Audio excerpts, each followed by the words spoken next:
Hello मेरे players, ground तैयार है। आज का वीडियो इतना इंपॉर्टेंट है कि इसके बाद किसी और वीडियो को, किसी और क्लास को देखने की जरूरत नहीं पड़ेगी। 90% एरर यहां से निकाल करके रख दूंगा, ठीक कर दूंगा। किसी टीचर की जरूरत नहीं पड़ेगी, किसी किताब की जरूरत नहीं पड़ेगी। बस दिल लगा करके देख लीजिए और 7 पॉइंट बता रहा हूं, उसी में पूरी इंग्लिश को मैंने बांध दिया है। वो 7 पॉइंट याद कर लीजिए। ये 7 पॉइंट याद करने से फायदा ये होगा कि एक बात को 360 तरीकों से कहना सीख जाओगे।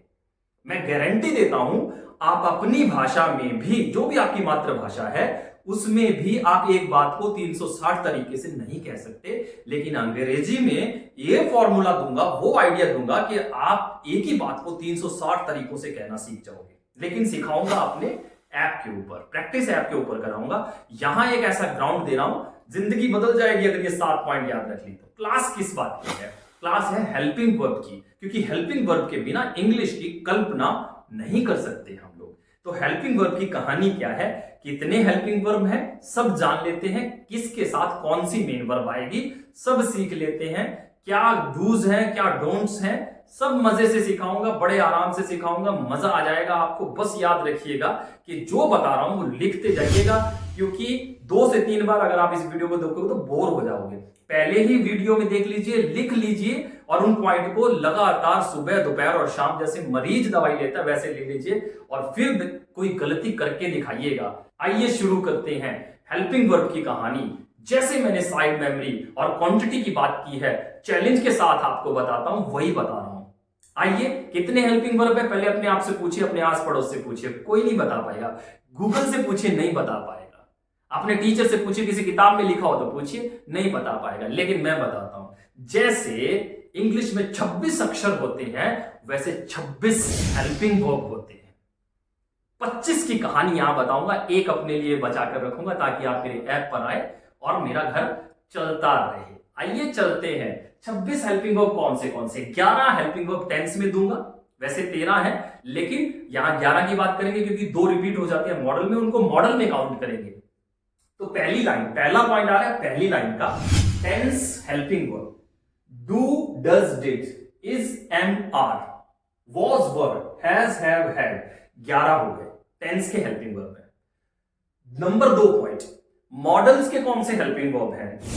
Can, could, will, would, shall, should, may, must, might, ought to, use to, need to, dare. लेट को ब्लैक कलर में लिखा है, लेट को ब्लैक कलर में लिखा है। बहुत से इसको हेल्पिंग वर्ब मानते हैं, बहुत से नहीं मानते। जब क्लास में आओगे तो क्लियर कर दूंगा। टोटल हो गए 14 और जोड़ दिए 11 के साथ तो हो जाएंगे 25। ये 2 लाइनों के अंदर पूरी इंग्लिश बंधी हुई है दोस्तों।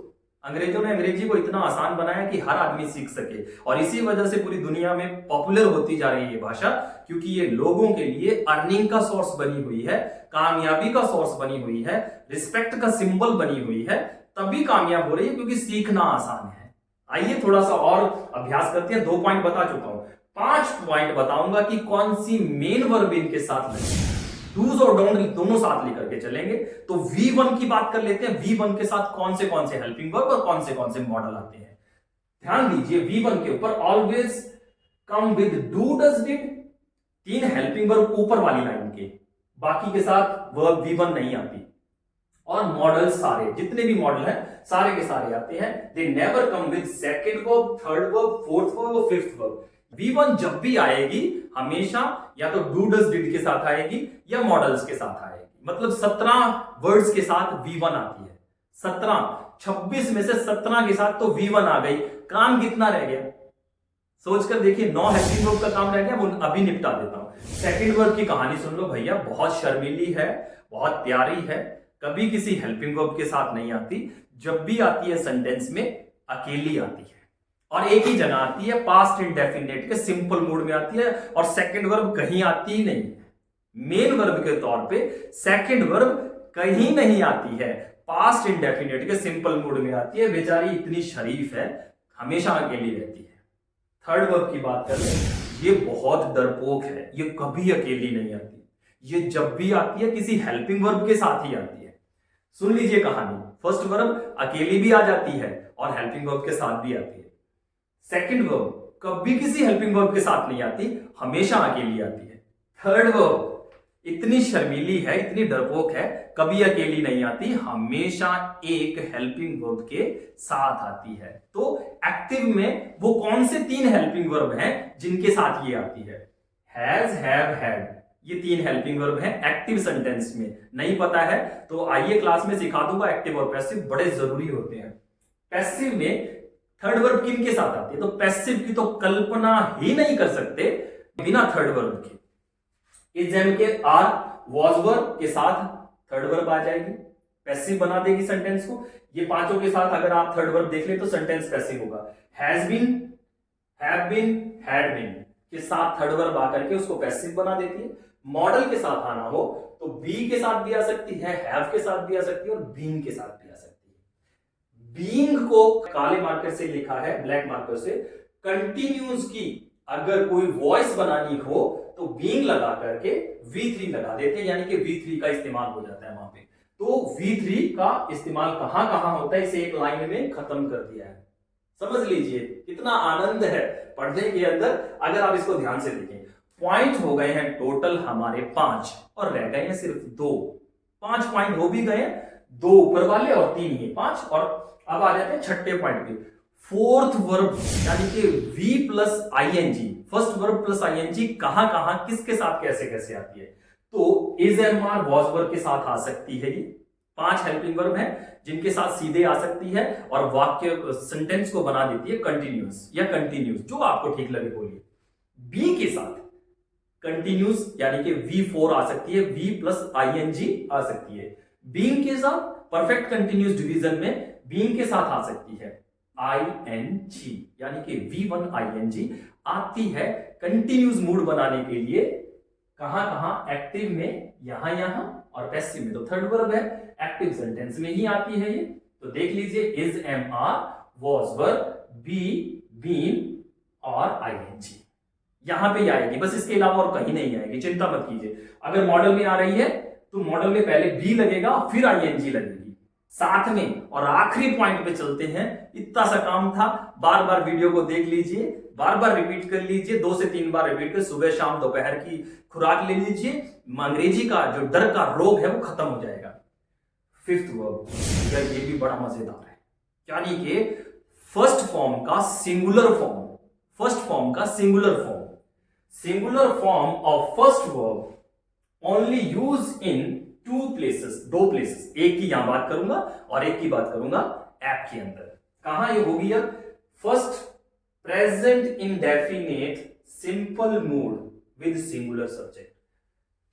मेन वर्ब के साथ, फर्स्ट मेन वर्ब के साथ SES और ES का यूज जो होता है वो एक ही जगह पर होता है, प्रेजेंट इंडेफिनिट के सिंपल मूड में सिंगुलर सब्जेक्ट के साथ। बस यहां पर और कोई ऐसा तिकड़म नहीं है जिसको आपको सीखने की जरूरत है, बस समझने की जरूरत है कि सिंगुलर सब्जेक्ट कौन कौन से हो सकते हैं। He she it singular subject है, देयर सिंगुलर सब्जेक्ट है, there goes the train, here goes the train. तो यहां पे ये इस तरीके से बोले जाते हैं। हियर देयर गोज लगेगा यानी कि ES और ES लगेगा, तो मेन वर्ब जो 5 है सिंगुलर फॉर्म बनकर आती है। बड़ा सिंपल है, लेकिन ही शी इट से बात खत्म नहीं हो जाती क्योंकि इनडेफिनेट प्रोनाउंस बहुत हैं। अब ये भी आप अपने किसी टीचर से पूछेगा कितने हैं, गूगल से पूछेगा कितने हैं, नहीं बता पाएगा। आपका दोस्त, आपका टीचर जरूर बताएगा। 36 ऐसे इनडेफिनेट प्रोनाउन हैं जो मेन वर्ब के साथ, फिफ्थ वर्ब के साथ आ सकते हैं और आपका कंफ्यूज कर सकते हैं कि सिंगुलर वर्ब लगाएं या प्लूरल वर्ब लगाएं। लेकिन जब आप मेरे साथ तैयारी करोगे तो singular, indefinite pronoun, singular, plural और न्यूट्रल तीनों को एक बार में खत्म कर दूंगा और आप कहेंगे सर इतना आसान इंग्लिश को आपने कैसे बना दिया? भैया पिया है, बहुत मेहनत की है, अपने आप को रगड़ा है, तब जाकर के पूरी इंग्लिश को इस बोर्ड पर लाया। बस जरूरत है आप लोगों को इस तरीके से समझने की जिस तरीके से मैंने बताया। 7 ही पॉइंट डिस्कस किए, 5 मेन वर्ब के और 2 हेल्पिंग वर्ब के। इसको इकट्ठा कर लीजिए, मेन वर्ब और हेल्पिंग वर्ब को इकट्ठा कर लीजिए, काम खत्म। काम खत्म। और 360 सेंटेंस बनाने का जो फॉर्मूला है, पहले जब आप मेरे साथ प्रैक्टिस करेंगे तो 48 सेंटेंस बनाना सिखाऊंगा। पहले एक ही बात को 48 तरीकों से, फिर उसी बात को 32 तरीकों से, फिर उसी बात को 52 तरीकों से, फिर उसी बात को 144 तरीकों से, और टोटल हो जाएंगे 276। जब आप 276 तरीकों से बात को, एक ही बात को 276 तरीकों से कहना सीख जाओगे, तब लेकर आऊंगा एक ही बात को 360 तरीकों से कहने लग जाओगे। बात वही होगी, 360 तरीकों से कहने लग जाओगे, और आपकी जिंदगी में अंग्रेजी इतनी आसान हो जाएगी जितनी आपकी भाषा है। क्योंकि सबसे बड़ा डर क्या है अंग्रेजी बोलने वालों के लिए, कि मैं कहीं गलत ना बोल दूं, मैं इनकरेक्ट इंग्लिश ना बोल दूं, मैं एरर ना कर दूं, मैं कोई मिस्टेक ना कर दूं। और जब इस बोर्ड की ये 7 पॉइंट को अच्छे से इस्तेमाल करना सिखा दूंगा, एरर होंगे ही नहीं, तो फिर कॉन्फिडेंस ही रहेगा अकेला। यू कैन स्पीक एफर्टलेसली, बड़े आराम से बिना जोर लगाए आप आराम से इंग्लिश बोला करोगे। पर कब? जब आप प्रैक्टिस सेशन में आओगे। बिना प्रैक्टिस के कुछ नहीं है। ऐप डाउनलोड करो और प्रैक्टिस करने के लिए आ जाओ। दोस्तों सिंपल सी बात है, जो आज मैंने सिखाया है वो कराटे किड के एक सीन के ऊपर डिपेंड करता है। आपने बचपन में कराटे किड जरूर देखी होगी, अगर नहीं देखी तो देख लीजिए। एक छोटा सा लड़का कराटे सीखने के लिए अपने टीचर के पास जाता है। टीचर उससे रोज ऐसे काम करवाता है जो कराटों के साथ जुड़े हुए नहीं होते। एक दिन परेशान होकर के वो टीचर को छोड़कर चला जाता है। लेकिन जब वो फिर से आता है, मिलते हैं, तो जो टीचर ने उससे प्रैक्टिस करवाई होती है वही उसको जीत दिलाती है। स्टूडेंट को शुरुआत में लगता है कि उसको कराटे नहीं सिखाए जा रहे, जैसे आज आपको शायद लग रहा होगा कि आपको इंग्लिश नहीं सिखाई जा रही, आपको सही तरीके से इंग्लिश नहीं बताई जा रही। लेकिन जब आप ये 7 पॉइंट अच्छे से याद कर लोगे, ये 36 का आंकड़ा याद कर लोगे, ये 26 का फॉर्मूला याद कर लोगे, तो 360 सेंटेंस जब आप बिना सोचे समझे बोलोगे, बिना गलती के, तब आपको पता लगेगा कि सर ने क्या जादू कर दिया। ये क्लास किसी जादू से कम नहीं है। अगर सच में इंग्लिश सीखना चाहते हो तो इस वीडियो को बार बार देखो, नोट्स तैयार करो, और अगर मेरा काम अच्छा लगा लाइक करना, कमेंट करना, शेयर करना, सब्सक्राइब करना। अच्छे काम को जितना ज्यादा फैलाओगे उतनी ज्यादा तरक्की आपको मिलेगी। क्योंकि कोई पीएचडी होल्डर या इंग्लैंड कनाडा वाला टीचर भी इस तरीके से नहीं सिखा सकता जिस तरीके से मैंने आपको सिखाया है। पूरा वीडियो देखने के लिए आप लोगों का बहुत बहुत धन्यवाद। आइए जो पॉइंट रह गए हैं वहां प्रैक्टिस में सीखेंगे। Thank you very much.